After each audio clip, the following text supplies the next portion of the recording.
Hello dear students, am I audible and am I visible properly? Okay, so welcome back to our channel ज्ञान lab. Biotechnology वाला जो principles वाला chapter है वो हमने part 1 और पार्ट 2 कंप्लीट कर लिया है। आज हम स्टार्ट करने वाले हैं बायोटेक्नोलॉजी के एप्लीकेशंस का पार्ट 1।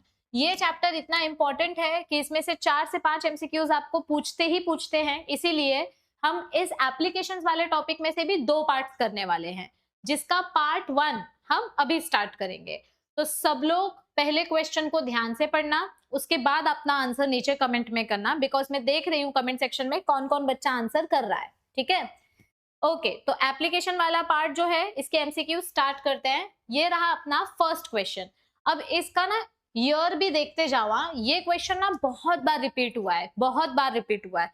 देखो क्या पूछा है हमको इधर पे, which of the following which body of the government of India regulates GM research यानी genetic modification research and safety of introducing GM organisms for public service।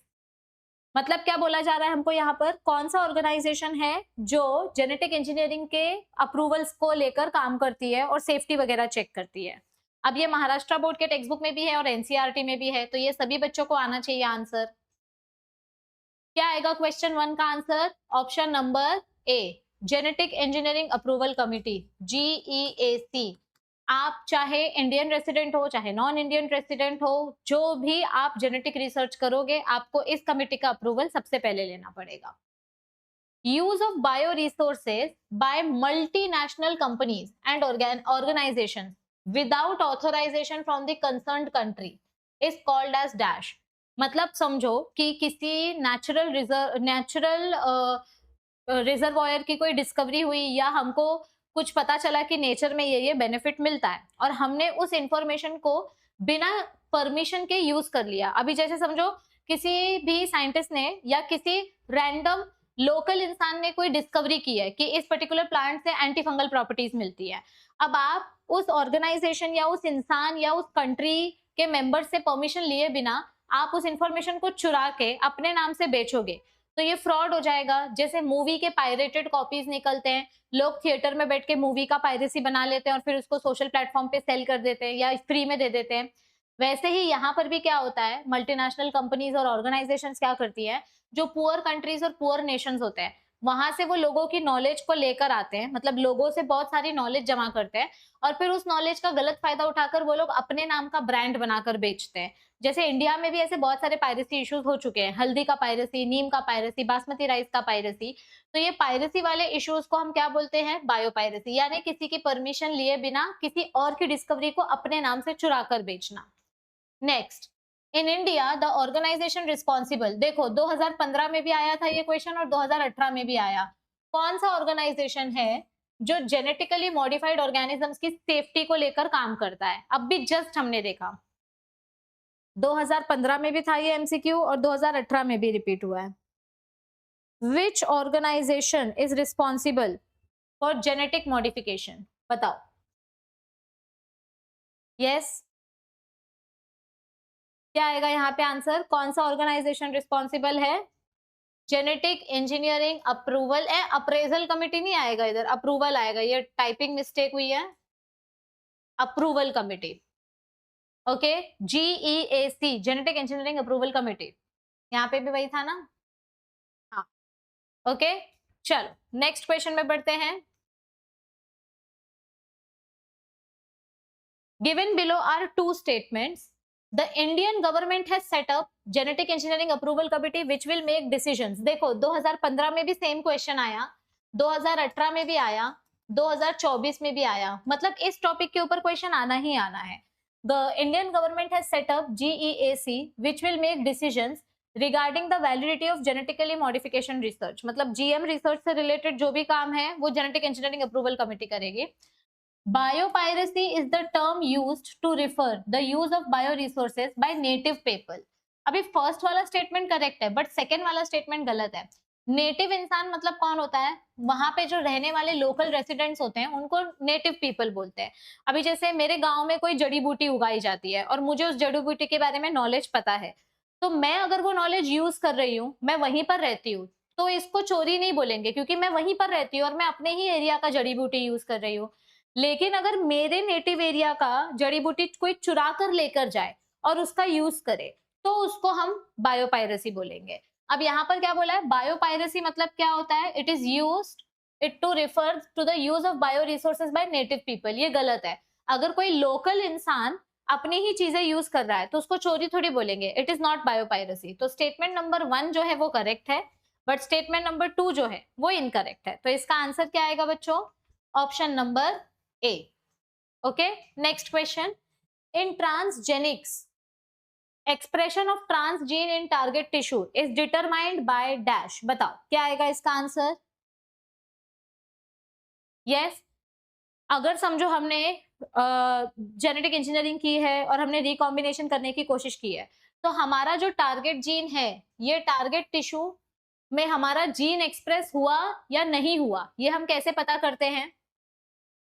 देखो, एनहांसर क्या करता है, एनहांसर हमारे जीन की सिर्फ क्वालिटी को एनहांस करता है, ये सक्सेस रेट नहीं बताता है। जीन ट्रांसफर हुआ या नहीं हुआ वो एनहांसर से नहीं पता चलेगा। प्रमोटर किसी भी प्रोसेस को स्टार्ट करता है और ट्रांसजीन तो खुद हमारा प्रोडक्ट है जिसके बारे में हम बात कर रहे हैं। तो बचा क्या, रिपोर्टर जीन। रिपोर्टर जीन है जो हमको अलाउ करता है ये चेक करने में, ये ट्रैक करने में अलाउ करता है कि हमारा जीन अपने टारगेट सेल तक गया या नहीं गया, एक्सप्रेस हुआ या नहीं हुआ। It helps to determine and track the level and location of transgene. Okay, promoter सिर्फ प्रोसेस को स्टार्ट करता है, एनहांसर सिर्फ क्वालिटी इंप्रूव करता है या स्पीड बढ़ाता है, लेकिन ये नहीं बताता कि जीन एक्सप्रेस हो रहा है कि नहीं हो रहा है। ठीक है, सो आंसर आएगा रिपोर्टर जीन। ये एनसीईआरटी का टॉपिक है, ये महाराष्ट्र बोर्ड में नहीं दिया है, तो ये आपको याद से याद रखना है। Next question, read the following 4 statements. इसमें से 2 स्टेटमेंट गलत हैं और वो 2 स्टेटमेंट्स आपको ढूंढ के निकालने हैं। बताओ, यहां पर भी कुछ एग्जाम्पल जो दिए हैं सिंपल एग्जाम्पल है एक्चुअली, ये महाराष्ट्र बोर्ड की टेक्स्ट बुक में भी है।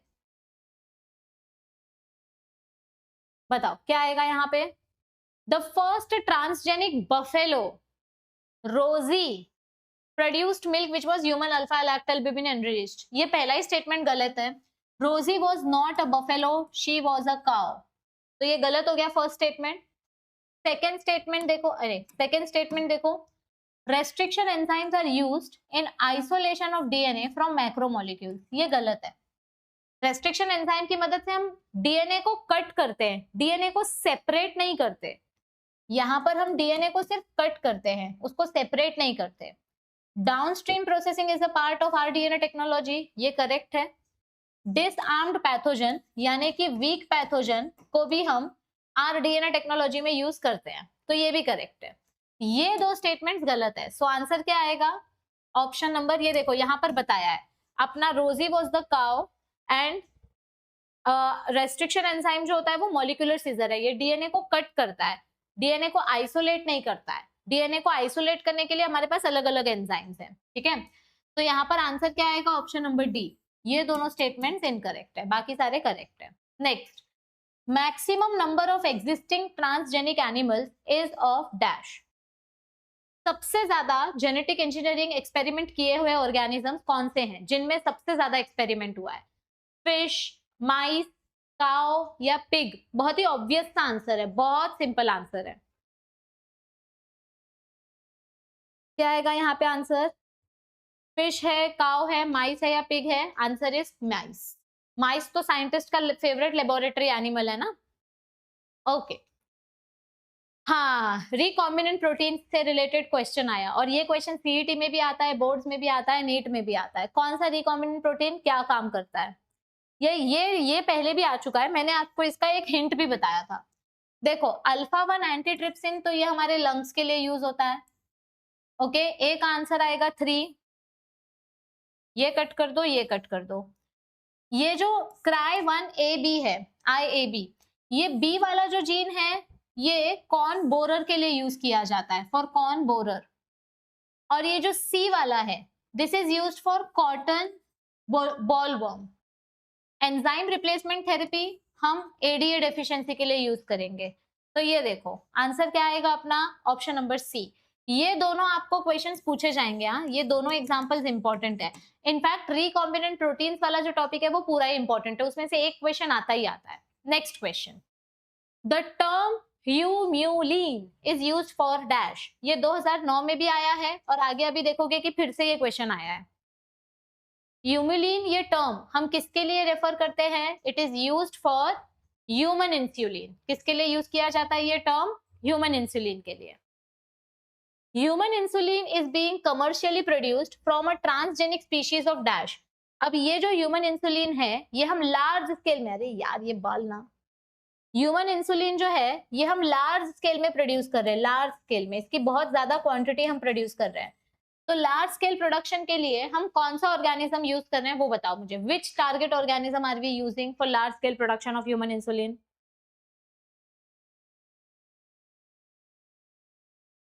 बताओ, ह्यूमन इंसुलिन के लिए हम कौन सा ऑर्गेनिज्म यूज कर रहे हैं? तो ऐसे रे भाई, we are using E coli क्योंकि ये फास्टेस्ट रेप्लिकेटिंग ऑर्गेनिज्म है। तो large scale production of human insulin के लिए हम ई कोलाई का यूज कर रहे हैं। Next, ELISA is used to detect viruses where the key reagent is dash। देखो ELISA मेथड हम HIV वायरस डिटेक्ट करने के लिए यूज करते हैं और भी कुछ रेट्रोवायरसेस के लिए ये यूज किया जाता है। तो ELISA मेथड में सबसे इंपॉर्टेंट रिएजेंट कौन सा यूज होता है वो पूछा है। RNase, कैटलेस, DNA प्रोब या अल्कलाइन फॉस्फेटेज? बताओ कौन सा रिएजेंट आएगा? Alkaline phosphatase is the important reagent which helps in detection of viral infection. Next, which kind of therapy was given to a 4-year-old girl with adenosine deaminase deficiency? Basically इस deficiency में क्या होता है पता है? ये एक genetic disorder है जिसमें lymphocytes destroy होने लग जाते हैं और इसके वजह से हमारा immune system बहुत ही ज्यादा weak हो जाता है। Severely combined immunodeficiency syndrome ऐसा बोला जाता है, skid, immunodeficiency disorder, not syndrome, disorder. ये स्किड के नाम से भी जाना जाता है। It is one of the very very severely compromised immune system disorder. तो अगर हमको ये इम्यून सिस्टम डिसऑर्डर ठीक करना है, जेनेटिक डिफेक्ट है, तो जेनेटिक डिफेक्ट को हम कैसे ठीक करेंगे? जीन थेरेपी देके, simple. Next, Which one of the following vector is used to replace the defective gene in gene therapy? अभी इसका आंसर तो आना चाहिए आपको। जीन थेरेपी में हम कौन सा वेक्टर यूज करते हैं बताओ?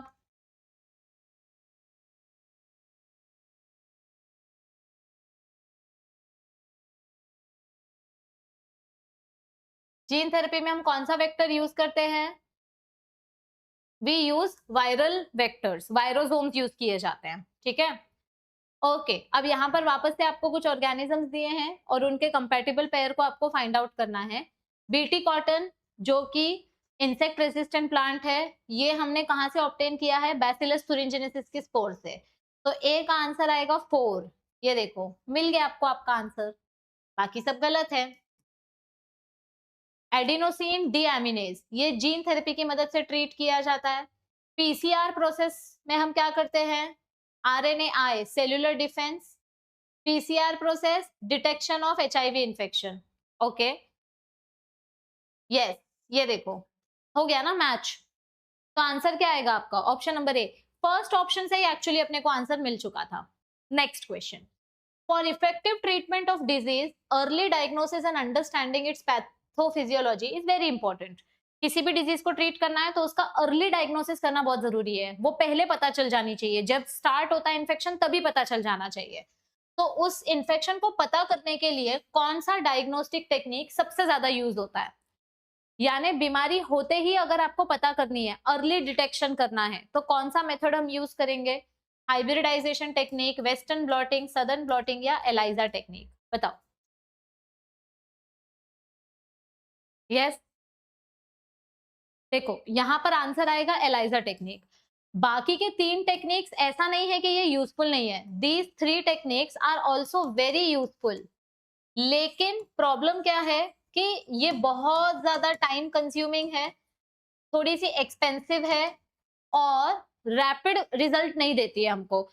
ये टेक्निक्स करने के लिए इन्फेक्शन थोड़ा सा हायर लेवल पे जब स्प्रेड हो जाता है तब डिटेक्ट होता है, लेकिन एलाइजा टेक्निक एकदम छोटे ट्रेसेस को भी आइडेंटिफाई कर लेता है। अगर थोड़ा सा भी इन्फेक्शन स्प्रेड होना स्टार्ट हुआ है, एंटीजन एंटीबॉडी का रिएक्शन अगर होना स्टार्ट हुआ है, तो एलाइजा टेक्निक से ये पकड़ा जाता है। और इसीलिए एचआईवी डिटेक्ट करने के लिए हम एलाइजा टेक्निक का यूज करते हैं, क्योंकि ये हमको अर्ली डायग्नोसिस करने में हेल्प करता है। Okay, next question.